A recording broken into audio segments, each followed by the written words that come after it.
Ici, on parle d'outils sérieux et de machines qui doivent vraiment tenir la route en atelier. Si tu cherches un poste à souder MIG capable d'accompagner un atelier semi-professionnel, le mauvais choix peut vite te limiter dans tes projets.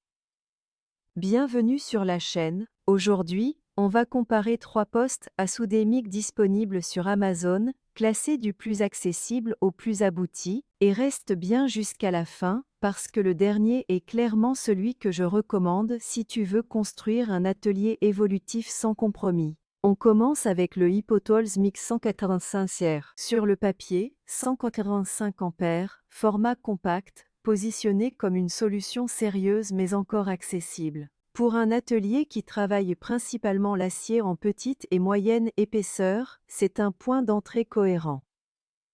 Tu peux réaliser des châssis légers, des supports, de la structure simple, sans te sentir immédiatement bridé. L'arc est stable pour de l'acier courant, et pour quelqu'un qui soude régulièrement sans être en production continue, la machine reste exploitable. Mais il faut être lucide sur son rôle. 185 ampères, ce n'est pas une machine faite pour enchaîner de longues soudures sur forte épaisseur. Si ton atelier commence à traiter du 8 à 10 mm régulièrement, tu vas toucher les limites du cycle de travail.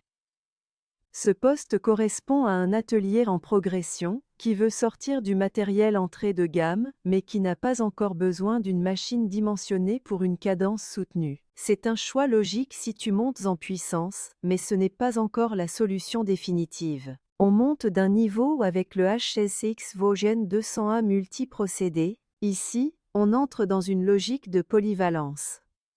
MIG avec ou sans gaz, MMA, TIG.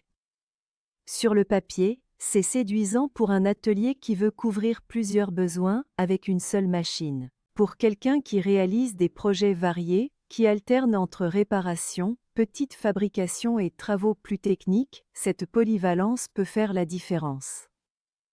En atelier semi-pro, la question n'est pas seulement le nombre de fonctions, mais la capacité réelle à tenir la charge. Sur ce type de machine, la puissance annoncée peut suffire pour de l'acier standard, et la polyvalence permet d'élargir le champ d'action.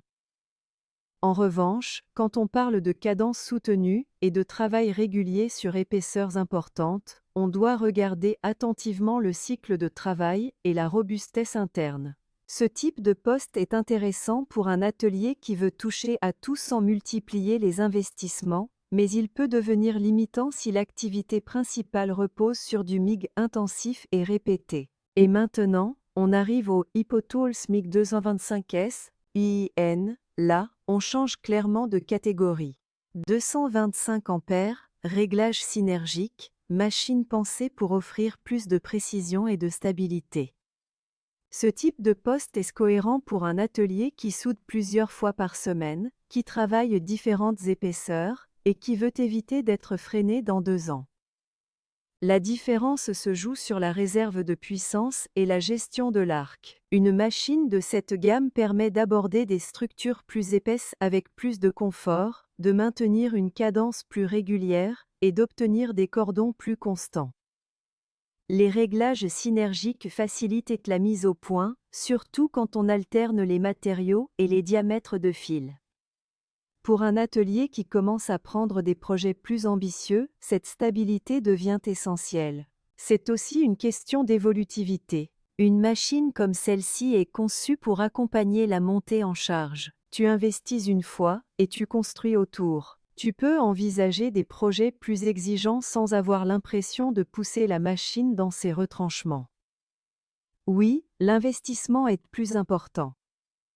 Mais en atelier semi-pro, ce qui coûte le plus cher, ce n'est pas la machine, c'est le temps perdu et les projets que l'on refuse faute de capacité. Si un modèle t'intéresse, tu trouveras tous les liens juste en dessous dans la description pour vérifier les prix et les disponibilités actuelles. Pour résumer simplement, le MIG 185R est cohérent pour un atelier en progression qui travaille principalement l'acier en épaisseur modérée. Le modèle multiprocédé 200 ampères est intéressant si tu veux de la polyvalence sans multiplier les machines, Mais si ton objectif est de structurer un atelier semi-professionnel capable de tenir la cadence sur le long terme, le MIG 225S UECN est le choix le plus cohérent et le moins limitant. En atelier, on ne choisit pas la machine la moins chère. On choisit celle qui ne limitera pas les projets à venir. Si tu veux investir intelligemment dans ton atelier sans te tromper de machine, tu es au bon endroit. Dis-moi en commentaire lequel correspond le plus à ton usage. Pense à liker si la vidéo t'a aidé à trancher, abonne-toi pour ne rien rater des prochains comparatifs, et on se retrouve très vite.